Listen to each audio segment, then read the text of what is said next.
Kemudian melibatkan Allah dalam suka dan duka. Apa kan cerita tadi, ada masalah mengadu pada Allah. Kan? Betul tak? Solat, berdoa, minta pada Allah. Ini kecewa je mengadu dalam status WhatsApp.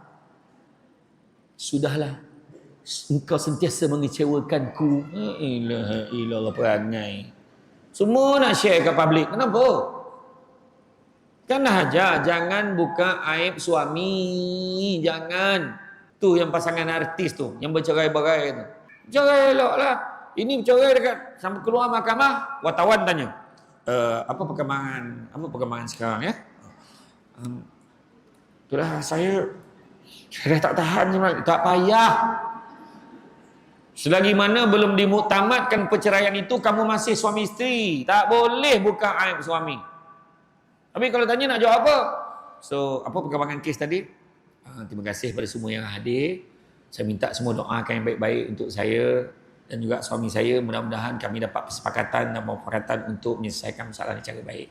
Terima kasih atas doa semua. Assalamualaikum. Dah. Tentu je. Saya tak tahu kenapa saya diuji macam ni. Allah, dialah yang paling tersakiti kan, nyampah tengok kan.